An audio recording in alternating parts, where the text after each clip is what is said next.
Hi, my name is Erica Reed, and throughout this presentation I will be discussing various leadership styles and theories, their implications on leadership, and how two very unique leaders applied those theories and styles in their own work. I will also be discussing the importance of followers and their role within leadership success. So, what makes a strong leader?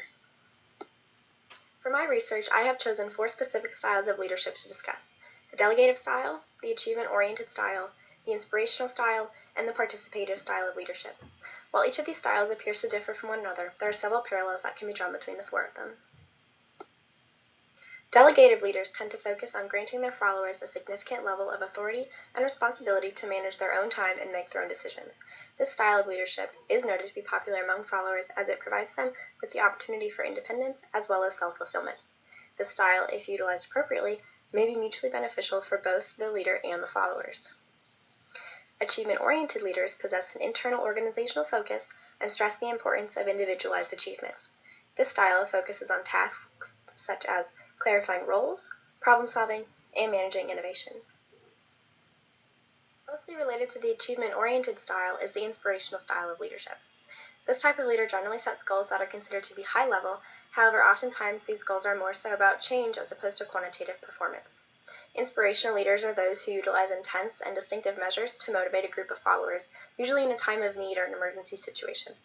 As such, they must be eager, charismatic, and very quick on their feet if they hope to be successful in gaining a follower's trust in times of need. According to Montgomery Van Wert, participative leaders consult with subordinates and take their opinions into account, provide suggestions and advice rather than direction, and establish a friendly, creative work environment for the team as a whole. This style is very similar to the delegative style that we first discussed, but the paramount difference between these two is that the delegative style takes a more hands-off approach, while the participative style is more hands-on. I think this may be my personal favorite style of leadership, as I believe that higher respect is garnered for those leaders who take a participative role in their work. Moving forward, the 4 leadership theories that I have selected to discuss are the trait theory, the path-goal theory, the substitutes for leadership theory, and finally the followership theory of leadership. Trait theory presented the idea that an individual's innate characteristics and traits were the definitive factors in determining the effectiveness of their leadership. In short, some leaders are simply born with the natural ability to lead. Researchers have evaluated a variety of different traits that feed a successful leader, such as initiative, cooperativeness, persistence, self-confidence, and sociability. However, there is no definitive or universal trait that defines a leader. In 2007, Dean R. Gehring conducted research of such topics and investigated the validity of this theory, its application in project management, and sought to determine how the trait theory correlates to some project management competencies.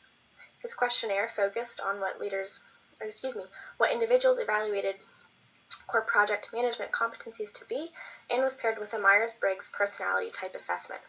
The results of his research indicate that certain personality types or inherent traits have preferences that supported the project of leadership. According to Van Wert, it is the leader's responsibility to align worker and organizational goals and then to ensure that the employee's path to attain those goals is clear. The path-goal theory derives its roots from the social exchange theory and the expectancy theory and presents the idea that followers, workers, employees, etc. are engaged in a mutually beneficial relationship with their leaders, and that it is the leader's responsibility to enhance this relationship and their shared goals. In 1977, Chester Schreisheim and Mary Ann von Glenow evaluated the path-goal theory and prior research conducted regarding the 2 original hypotheses that are the lower the task structure of subordinates, either 1, the higher the relationship between instrumental leader behavior and subordinate job satisfaction and role clarity, or 2, the lower relationship between supportive leader behavior and the same dependent variables. Based on their research and analysis of recent reviews, the 2 found that there were only mixed support for such hypotheses. The substitutes for leadership theory presents the idea that less leadership is required as substitutes, who are also referred to as enhancers or supplements, assume the roles of a leader on their behalf either directly or indirectly. In 1981, John Howell and Peter Dorfman conducted research to examine the impact of leadership substitutes on subordinate job satisfaction and organizational commitment. The 2 researchers utilized multiple regression in order to test the validity of this theory, and their research reported a mixed support for the overall theory. As the final theory in our discussion, the followership theory emphasizes the importance of followers in critically and fairly evaluating formal leadership performance. A fundamental component to leadership is their followers. There can be no leader if there are no followers. This theory focuses on the significance of those followers and their subsequent effect on leaders. Supportive and optimistic followers, of course, have proven to have generously positive effects on their leaders, while conversely, followers who do not support, approve of, agree with, or even attempt to sabotage those leaders have incredibly detrimental effects.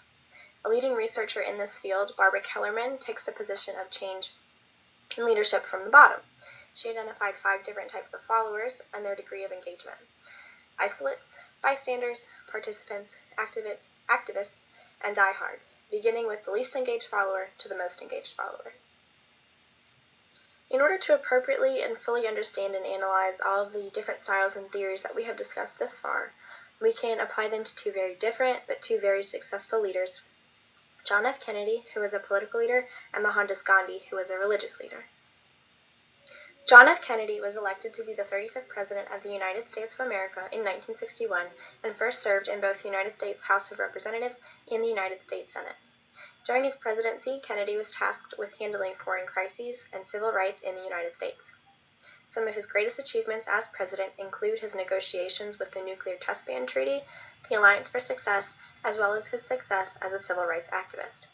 Concrete achievements such as these are, of course, one way to measure the success of a leader, but Kennedy was so much more popular than the achievements listed here. So, what made him such a great leader among his followers? The first step to answering this question is to analyze Kennedy's various styles of leadership. Of the styles that we've discussed, Kennedy can be associated with the inspirational style, the delegative style, and the achievement-oriented style of leadership. As we've discussed, inspirational leaders rely on contagious enthusiasm paired with their followers' faith to incite action in times of need.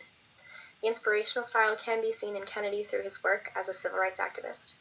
The 1960s were, of course, a time of turmoil and turbulence in regards to civil rights, and Kennedy recognized the need for change, and much of his campaign for presidency centered around the issue.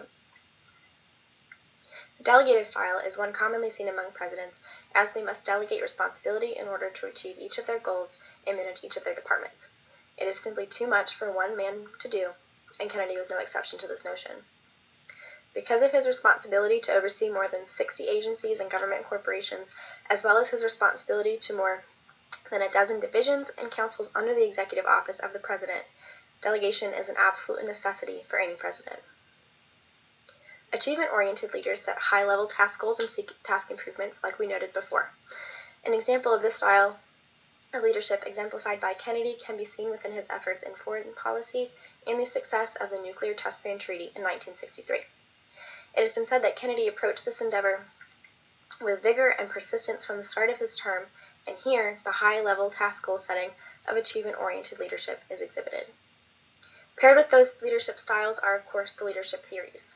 Trait theory, as its name suggests, presents the notion that certain individuals possess innate characteristics that drive them towards a successful leadership experience. Kennedy fell into this category of natural-born leaders. Early on in his professional life, his personality attracted followers and support. An aide of Kennedy has been recorded saying that he was the new kind of political figure that people were looking for: dignified and gentlemanly, well-educated and intelligent, without the air of superior condescension. He possessed a charisma that elicited enthusiasm and support from his followers, and his passion and attention for pressing, controversial issues increased his popularity. The idea behind the path goal theory, again, is that leaders act in ways that complement subordinates and their environment in an effort to establish, as the name suggests, a clear path to achieving their goals. This theory is evident within the work of Kennedy and transcends from his delegative style of leadership. As president, Kennedy had to delegate responsibility to his various cabinet, council, and department leaders if any of those goals were going to be achieved, as he could not do them all himself. As such, it was crucial for the president to not only delegate this responsibility, but also to ensure that the individuals in those positions had clear, concise language defining their goals, as well as a clear path to attaining them. Finally, the followership theory presents the notion that a leader simply cannot be a leader if he or she has no followers or any foundation of support.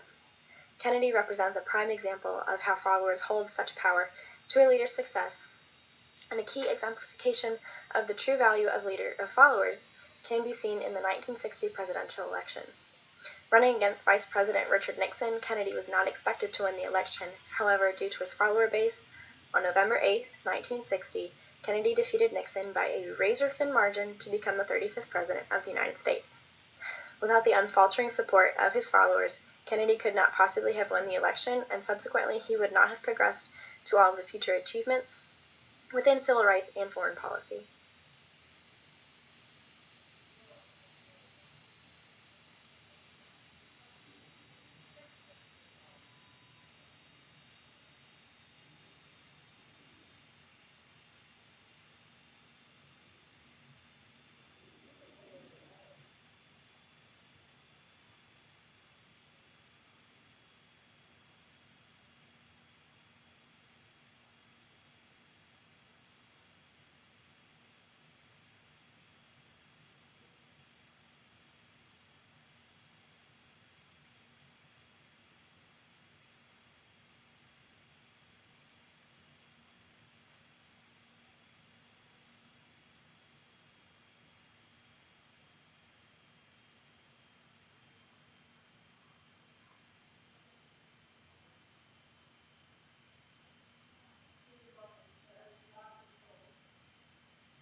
Mohandas Gandhi, or more commonly known as Mahatma Gandhi, a religious leader, was the leader of India's non-violent independent movement against British rule, and in South Africa he advocated for the civil rights of Indians.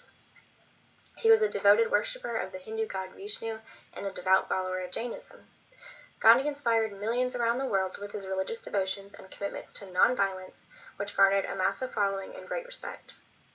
Some of Gandhi's greatest achievements include the formation of the Natal Indian Congress in 1894 to fight discrimination, and that his work and devotion inspired future world leaders such as Martin Luther King Jr. and Nelson Mandela. So, what made Mohandas Gandhi so popular among his followers? As we've discussed, participative leaders take a very hands-on approach in their efforts. An example in which Gandhi exhibits the participative leadership style is through his efforts with the Indian Home Rule movement. He called for citizens to stop paying taxes and purchasing British goods and began making his own clothes rather than buying British manufactured clothes. It would have been one thing for Gandhi to call for and urge his followers to act a certain way, but by acting that way himself and participating in the efforts that he was stressing, such as making his own clothes, he exhibited key qualities of a strong leader. It can be argued that the above style, participative, worsens the inspirational style. While some may argue that the contagious enthusiasm typically exhibited within this style is not evident within Gandhi, as he was a rather reserved individual, he undoubtedly had the faith of his followers, and this is how he was able to inspire action. By showing his followers that he was engaging in the acts that he was calling upon them to participate in, he exemplified this participative style and was able to inspire his followers to follow suit. His enthusiasm was evident through his active participation in his quest for change, which is a part of the foundation upon which the inspirational style of leadership rests. The high-level task goals and improvements sought by achievement-oriented leaders are what define this style, and while not as direct or aggressive as some of his fellow leaders, Gandhi was no exception. Perhaps the highest level goal he set in any of his efforts or endeavors was his commitment to nonviolence. As we've discussed, Gandhi set several other lower-level goals, such as not purchasing British goods in order to protest the crown, but nonviolence and strengthening this notion over time remained his overwhelming focus. There are several comparisons that can be made when applying trait theory to Gandhi and Kennedy, as Gandhi's personality was one of a more serene nature, and he was not as vivacious as Kennedy. This notion that traits and characteristics differ between leaders bolsters an overwhelming notion that resides within this theory. There is no one definitive trait of a strong leader. While Kennedy followed a more lively, charismatic path, Gandhi's efforts differed. One trait that has been identified within Gandhi that distinguishes him from other leaders is that of mystique, a trait identified by Percival Speer. Gandhi was a unique leader devoted to nonviolence and one that exemplifies the foundation upon which the trait theory of leadership rests. The path-goal theory of leadership is one that can be applied to the leadership and teachings of Mohandas Gandhi as well. A key example that we will revisit in regard to Gandhi is seen within his nonviolent protest of the crown. In order to remove the need to purchase British-made goods, he began to make his own and urged his followers to do the same. Here, he exhibits the path-goal theory of leadership as he clearly identifies the goal, protesting the British crown, and identifies a path to do so by creating his own clothing and removing the need to purchase British-made goods. His followers are clearly able to see their leader's efforts and engage with him, as opposed to merely taking vague direction and determining their own path. While typically the substitutes for leadership theory is exemplified in leaders that are alive, when assessing Gandhi it can also be exemplified within his legacy. It is unfortunately incredibly ironic that a man who devoted his life's work, to nonviolence and peace met such a brutal end, but on January 30th, 1948, Mohandas Gandhi was assassinated. It was what transpired after this tragedy that upholds the substitutes for leadership theory, however. According to an excerpt from a biography, Gandhi's commitment to a life of peace and nonviolent protest has remained a beacon for hope for oppressed and marginalized people throughout the world. His teachings, leaderships, and philosophies resonated throughout his followers worldwide, so much so that even after his death, those followers became his substitutes and maintained his legacy. Finally, while the followership theory closely parallels that of the substitutes for leadership theory, which highlights the importance of Gandhi's followers in continuing his philosophies and upholding his legacy, the underlying foundation of followership theory differs in one concise notion: there is no leader without followers. Gandhi established new, unique benchmarks of a leader through the strength of his religious beliefs, devotions, and their applications to his teaching and his philosophies. However, his efforts would have been futile if he had not fostered an unwavering population of followers that spread across the globe to support, convey, and apply those philosophies to their own lives. There would have simply been no way for Gandhi to be successful in his protest as a single man, but the weight of his followers' support carried him to a throne in leadership history. Throughout the course of our discussion, we have sought to accomplish a variety of goals, such as establishing the complexity and multidimensional properties of leadership, stress the spotlight cast upon leaders within the public sector, and establish a model that portrays the symbiotic relationship between a leader and their followers. A major theme evident throughout this discussion was that no two leaders exhibit the same traits and characteristics within their efforts as leaders. To stress this notion, the focus fell on two drastically different individuals, both of whom have become honored leaders in history: John F. Kennedy and Mohandas Gandhi. The dichotomy of these two revered men bolsters the notion that there is no singular formula for a successful leader, and that success is dependent upon not only the leaders themselves, but also on the relationship a leader has with their followers. While the idea of leadership is complex, the necessity of the relationship between leaders and their followers is not, and can be exemplified by the simplest of means, such as a game played by children worldwide: follow the leader. Thank you.